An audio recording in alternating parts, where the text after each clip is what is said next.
Ano kaya ang mangyayari sa loob? Tanong ni Brent, medyo kabado. Sa bawat hakbang papasok sa bahay ni Kuya, ramdam ang excitement at kaba. Ang bawat sulok ng bahay ay puno ng misteryo at mga posibilidad. Ang mga housemates ay may kanya-kanyang iniisip at nararamdaman. Si Brent, na kilala sa pagiging palakaibigan, ay hindi mapigilang magtanong sa sarili kung ano ang mga pagsubok na kanilang haharapin. Gwapo pa rin kahit pawis na. Si Brent, kahit pawisan na sa kaba, ay hindi pa rin nawawala ang kanyang charm. Ang init ng ilaw at ang tensyon ng sitwasyon ay nagdadagdag sa kanyang pawis, pero hindi ito hadlang para sa kanyang kagwapuhan. Chill lang tayo pare, kaya natin to! Sabi ni Jake na pilit pinapakalmang kanyang kaibigan. Alam ni Jake na ang susi sa tagumpay ay ang pagiging kalmado at positibo. Bongga tong bahay ni Kuya! Ha? Excited na akong magayos ng gamit ko. Sabi ni Mia na hindi mapigilan ang excitement sa bagong bahay. Ang bawat kwarto ay puno ng sorpresa at ang bawat sulok ay tila may kwento. Tahimik lang si River pero halatang tuwang-tuwa. Si AC, nag-stretch na. Si River, nakilala sa pagiging tahimik, ay hindi mapigilan ang kanyang ngiti. Si AC naman na isang fitness enthusiast ay agad nag-stretching para maghanda sa mga posibleng physical challenges. Game na! Let's do this! Sigaw ni Alex na puno ng energy at excitement.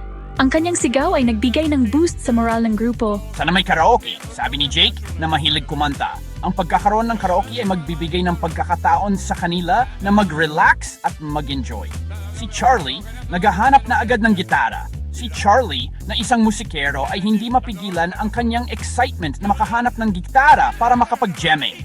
Baka pwede mag-jamming tayo mamaya? Tanong ni Jake na excited na makasama si Charlie sa isang jamming session. Focus muna tayo sa challenges, guys. Sabi ni AC na alam ang kahalagahan ng pagiging handa sa mga pagsubok. Natawa si Will. Si Will, nakilala sa kanyang sense of humor, ay hindi mapigilan ang pagtawa sa mga biro ng kanyang mga kasama. O nga baka manominate tayo agad? Sabi ni Jake na medyo nag-aalala. Ang posibilidad ng nomination ay isang malaking pressure sa kanila. Basta tulungan lang natin ang isa't isa. Tama, teamwork is key, sabi ni Mia na naniniwala sa lakas ng teamwork. Medyo tahimik si Chanti, pinagmamasdan lang ang paligid. Si Chanti na isang observer ay tahimik na nagmamasid sa bawat detalye ng bahay. Si Esnir, naghahanap na ng kusina. Si Esnir na mahilig magluto ay excited na makita ang kusina at maghanda ng masarap na pagkain para sa lahat. Gutom na ako sabi ni Jake na hindi mapigilan ang kanyang gutom. Ang excitement at kaba ay nagdagdag sa kanyang pagkagutom at umaasa siyang makakakain na sila agad. Biglang tumunog ang boses ni Big Brother sa buong bahay. Mga housemates, welcome sa aking tahanan. Ngayong araw, mayroon kayong unang hamon. Nagkatingin ang lahat. Ano kaya yun? Para sa unang task, kailangan yung magtulungan para makabuo ng isang higanting puzzle. Puzzle, seryoso. Mas mahilig ako sa board games Napakamot sa ulo si Brent. Hindi ako magaling sa puzzle. Si AC game na. Ako bahala dito. Saan ba ang instructions? Teka lang, dahan-dahan naman. Baka masira natin agad yan. Nahati ang grupo sa dalawa. Yung iba, nag-umpisa ng magbukas ng kahon at magkalkal ng puzzle pieces. Yung iba, nag-usap pa rin kung paano sisimulan. Dapat may strategy tayo. Tamas planado! O anong plano natin? Nagkatinginan sina Mika at Will. Sabay pa silang nagkibit-balikat. Hindi namin alam. Section 5 ang lihim ng malaking kahon. Sa wakas, nabuksan na rin ang malaking kahon. Pero imbes na puzzle pieces, iba ang tumambad sa kanila. Ano to? Bakit puro gulay at sangkap sa pagluluto ang nandito? Biglang muling nagsalita si Big Brother. Mga housemates, ang unang hamon ay ang Section 6, Discard at Katatawanan. In this exciting segment, we dive into the world of creativity and humor as our contestants face a unique challenge that will test their resourcefulness and wit. The task is simple yet daunting. Maghanda ng isang masarap na salo-salo para sa inyong lahat. They must prepare a delicious feast for everyone to enjoy using only the ingredients provided. Ha? Akala ko ba puzzle? The contestants are taken aback, expecting a different kind of challenge. Mas mahirap pa to. Some find the task even more difficult than they anticipated. Wala akong alam sa pagluluto. Others are completely clueless about cooking, adding to the chaos. Pero may ilan namang natuwa. Despite the initial shock, some contestants are excited about the challenge. Sakto, gutom na ako. For some, the timing couldn't be better as they are already hungry. Ako na bahala magluto ng adobo. One contestant confidently takes charge, ready to cook a classic dish. Si Chanti, tahimik pa ring nagmamasid. Chanti, on the other hand, remains quiet and observant, carefully watching the others. Pero nang makita niyang nahihirapan si Esnir magiwa ng sibuyas, lumapit siya at nag-offer ng tulong. But when she sees Esnir struggling to chop onions, she steps in to offer her assistance, showing teamwork and camaraderie. The kitchen is filled with laughter and chatter as the contestants bond over their shared task. They exchange jokes and stories, making the experience enjoyable despite the pressure. As the dishes come together, the contestants taste each other's creations, giving feedback and encouragement. The atmosphere is one of friendly competition and mutual support.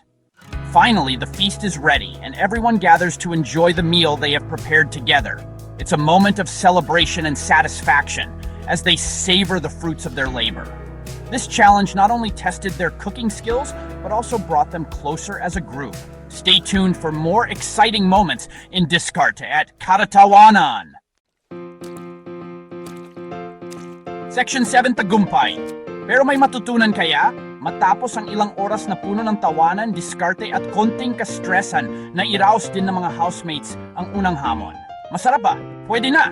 Pero seryoso, ang saya pala magluto ng sama-sama. O nga, kahit nagkagulo-gulo tayo, at least nakakain tayo ng masarap. Section 8. Isang pamilya sa bahay ni Kuya. Sa loob ng bahay ni Kuya, isang bagong pamilya ang nabuo. Ang mga housemates na galing sa iba't ibang bahagi ng bansa ay nagtipon-tipon upang magsama-sama sa isang bubong.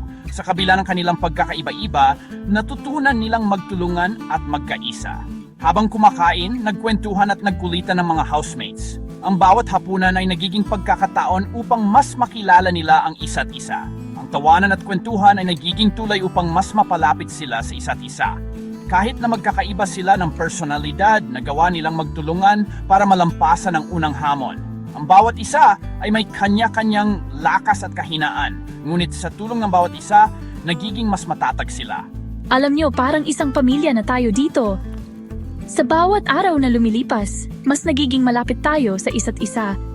Ang mga simpleng bagay tulad ng pagtulong sa pagluluto o pag-aayos ng bahay ay nagiging bonding moments natin. Oo nga! Hindi ko akalain na sa ganitong kaiksing panahon, makakahanap ako ng mga kaibigan na parang pamilya na rin. At sa tingin ko, marami pa tayong pagdadaanan at matututunan sa isa't isa. Ang bawat araw ay isang bagong pagkataon upang matuto at lumago. Ang mga hamon na ating hinaharap ay nagiging daan upang mas maging matatag tayo. Sabay-sabay na tumango ang lahat. Ang kanilang pagkakaisa ay nagiging inspirasyon sa bawat isa. Ang bawat isa ay handang magbigay ng suporta at tulong sa oras ng pangangailangan. Alam nila na mahaba pa ang kanilang journey sa loob ng bahay ni Kuya. Marami pang pagsubok ang kanilang haharapin, ngunit sa tulong ng bawat isa, alam nilang kakayanin nila ito. Pero sa kabila ng mga hamon, handa silang harapin ang lahat ng ito ng sama-sama. Ang kanilang pagkakaibigan at pagkakaisa ay nagiging sandigan nila sa bawat pagsubok. Sa bawat araw na lumilipas, mas nagiging matatag ang kanilang samahan at mas nagiging handa sila sa anumang hamon na darating.